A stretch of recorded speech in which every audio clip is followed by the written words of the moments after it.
নমস্কার বন্ধুরা, আজকে আবার একটি নতুন ব্লগ নিয়ে আপনাদের সামনে চলে এলাম। আজ শুক্রবার সকাল থেকেই ব্লগটা আপনাদের সঙ্গে শেয়ার করছি। সকালবেলা ছেলেকে টিফিনে আজকে এটাই দিয়েছি, এগ টোস্ট। ওই ডিম ফাটিয়ে নিয়ে দুধ দিয়েছিলাম, ডিমের সঙ্গে একটু গোলমরিচ গুঁড়ো, বিট লবণ। তো ফেটিয়ে নিয়ে ব্রেডগুলো ডুবিয়ে আমি সাদা তেলে ফ্রাই করে নিচ্ছি। এটা খেতে কিন্তু দারুণ লাগে, এটা আমি মাঝে মধ্যেই করি। ছেলেকে টিফিনে এটাই দিয়েছিলাম, আমরাও সকালে জলখাবারে আজকে এটাই খেয়েছি। তো হাজব্যান্ড আমার দুজনে নিয়েছি, ও 2 পিস নিল, আমি 2 পিস নিলাম। তো দেখো প্লেট সাজিয়ে নিয়েছি, এটা বরমশাইকে দেবো আর আমিও খাবো, আমারটা নিয়ে নেব। খাওয়া দাওয়া করে সবজিপাতি সমস্ত রেডি করে নিয়েছি আজকে রান্নার জন্য। আজকে নিম বেগুন ভাজবো। তো নিম বেগুন ভাজা খেতে কিন্তু বেশ ভালোই লাগে। আর ওই যে নিয়ে এসেছিল গতকালকে পুঁইয়ের শাক, পুঁইয়ের ডাঁটি, সেখান থেকে শাকটা আজকে করব। আর মুগ ডাল দিয়ে পেঁপে দিয়ে করব।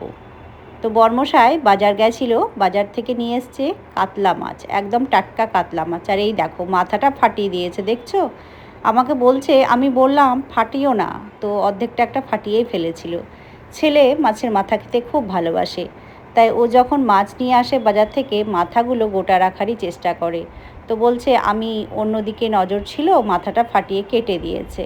তো দেখো মাছগুলো ভালো করে ধুয়ে পরিষ্কার করে একটা একটা কোটোতে আমি ভরে রাখছি। এক এক দিনের একটা করে কোটো বার করব আর রান্না করব। এরকমভাবে কিন্তু বেশ সুবিধা হয়। আজকের জন্য বার করে নিয়েছি আর বাকিগুলো সব ফ্রিজে তুলে রাখলাম। পেঁপে দিয়ে মুগ ডাল করব, তাই মুগ ডালটা প্রথমে আমি ভেজে নিলাম। তারপরে জল ধুয়ে ভালো করে জল দিয়ে ধুয়ে রেখেছি। কড়াইয়ে সর্ষের তেল গরম করে কালো জিরে, তেজপাতা ফোড়নে দিয়েছি।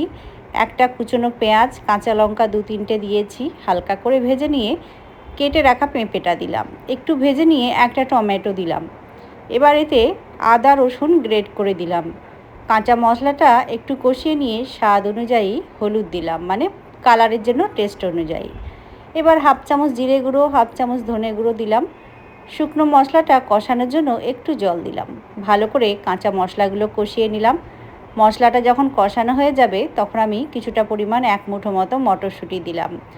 এই পেঁপে দিয়ে মুগ ডালটা খেতে কিন্তু বেশ ভালো লাগে, ভাত রুটি দুটোর সঙ্গেই কিন্তু খাওয়া যায়, খুব সুন্দর লাগে। তো ডালটা দিয়ে একটু কষিয়ে নিয়ে স্বাদ অনুযায়ী লবণ দিলাম, আবার একটু নেড়ে চেড়ে নিলাম। এবার এতে আমি পরিমাণ মতো জল দিয়ে দেবো। জলের পরিমাণটা একটু বেশিই দিলাম, কারণ ডালটা সেদ্ধ হতে সময় লাগবে। সামান্য কয়েক দানা চিনি দিলাম স্বাদের ব্যালেন্সটা অ্যাডজাস্ট করার জন্য। গ্যাসের ফ্লেমটা লো করে ঢাকা দিয়ে সেদ্ধ হতে দিয়েছি। মাঝে মধ্যে একবার ঢাকাটা খুলে দেখে নিচ্ছি। আর এইদিকে পাশের ওভেনে চা বসিয়ে দিয়েছি, দুধ চা। সকালে জলখাবার পরে তো আমরা 1 কাপ করে দুধ চা খাই, তাই দুধ চা বসিয়ে দিয়েছি, দুজনের 2 কাপ। আর এই যে বড় কাপটা, এটা হচ্ছে আমার। আমি সবসময় বড় কাপ নিয়েই চা খেতে বসি, কারণ চায়ে আমার ঠিক পোষায় না। বড় কাপ হলে কি মনে হয় অনেকটা চা খেলাম। তারপরে চা খেয়ে ভাতটা বসিয়ে দিয়েছিলাম। তো ডালটা সেদ্ধ হয়ে গেছে দেখো। নামানোর আগে একটু গুঁড়ো গরম মশলা দিলাম আর 1/2 চামচ মতো ঘি দিলাম।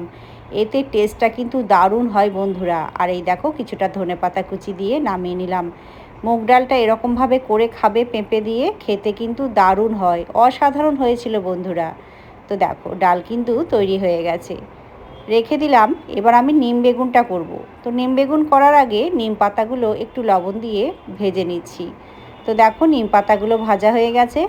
বেগুনটা তো আগেই কেটে রেখেছিলাম, হলুদ লবণ মাখিয়ে সাদা তেল দিয়ে ভেজে নিচ্ছি। বেশি তেল কিন্তু দিইনি, ওই ঢাকা দিয়ে বেগুনটা ভেজে নেব। আর পাশেই তো ভাতটা হচ্ছে, গ্যাসের ফ্লেম লো করে দিয়েছি, আস্তে আস্তে ভাতটা হতে থাক। দেখো ঢাকা দিয়ে দিয়ে বেগুনটা আমি ভেজে নিচ্ছি। বেগুনটা ভাজা হয়ে গেছে। আর নিম পাতাগুলো হাতে করে গুঁড়ো করে এই দেখো বেগুনের সঙ্গে দিয়ে দিলাম। তৈরি হয়ে গেল নিম বেগুন। এবার আমি অন্য রান্না করব। তো কড়াইয়ে আবার সরষের তেল দিয়েছি 2 চামচ মতো। ওই দিয়ে দিলাম 5 ফোড়ন আর 2-3টে রসুনকে থ্যাঁতো করে দিয়েছিলাম, কাঁচা লঙ্কা দিয়েছি। এবার ওই যে শাকটা, যেটা ওই যে পুঁই শাকটা কুচো কুচো করে কেটেছিলাম, দিয়ে দিলাম। এতে হলুদ লবণ দিলাম স্বাদ পরিমাণ অনুযায়ী।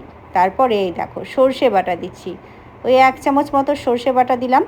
পুঁই শাকটা সর্ষে বাটা দিয়ে খেতে কিন্তু অসাধারণ লাগে। 1/2 চামচ মতো চিনি দিলাম, বেশ একটু মিষ্টি মিষ্টি হবে, খেতে কিন্তু দারুণ লাগে বন্ধুরা।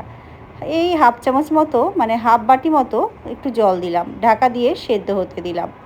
আর এইদিকে দেখো ভাতটা হয়ে গেছে, ফেনা ঝরিয়ে নিলাম। গরম গরম ভাত কিন্তু তৈরি হয়ে গেছে, এটা নামিয়ে রাখলাম। আর এইদিকে পুঁই শাকটাও আমার হয়ে গেছে, ঢাকাটা খুলে নেড়ে চেড়ে নামিয়ে নেব। এই সর্ষে বাটা দিয়ে পুঁই শাক খেতে কিন্তু দারুণ লাগে বন্ধুরা, একবার করে দেখবে তোমরা এরকমভাবে। পরে এই দেখো খাওয়ার আগে আমি গরম গরম মাছগুলো ভাজতে দিয়ে দেব। তো 3 জনের 3 পিস মাছ আমি ভেজে নিচ্ছি, আমরা কিন্তু একবেলায় মাছ খাই। তো হলুদ লবণ মাখিয়ে সর্ষের তেল গরম করে একে একে মাছগুলো ভেজে নেব। তো বরমশাই বলল আজকে মাছের কোনো ঝোল বা ঝাল কিছু করার দরকার নেই, আজকে গরম গরম মাছ ভাজা দিয়ে আমাকে ভাত দেবে। আলাম বেশ ঠিক আছে, আর ও তো ডিউটি যাবে, তাড়াহুড়ো আছে, আমাকে 11টার মধ্যে ওকে খেতে দিতে হবে, তাই গরম গরম মাছগুলো ভেজে নিলাম। তো দেখো সমস্ত রান্না কিন্তু আমার হয়ে গেছে, ভাত, পেঁপে দিয়ে মুগ ডাল, নিম বেগুন, পুঁই শাক, এদিকে চাটনি ছিল আর মাছ ভাজা। তারপরে রান্না হয়ে গেছে, রান্না হয়ে যাওয়ার পরে আমি আদা রসুন ছাড়িয়ে পেস্ট করে ফ্রিজের মধ্যে রেখে দিই। দেখো পেস্ট হয়ে গেছে, বরমশাইয়ের খাওয়ার সময় হয়ে গেছে, ওকে থালি সাজিয়ে খেতে দিলাম। আজকের ভিডিওটা কেমন লাগলো বন্ধুরা জানাবে।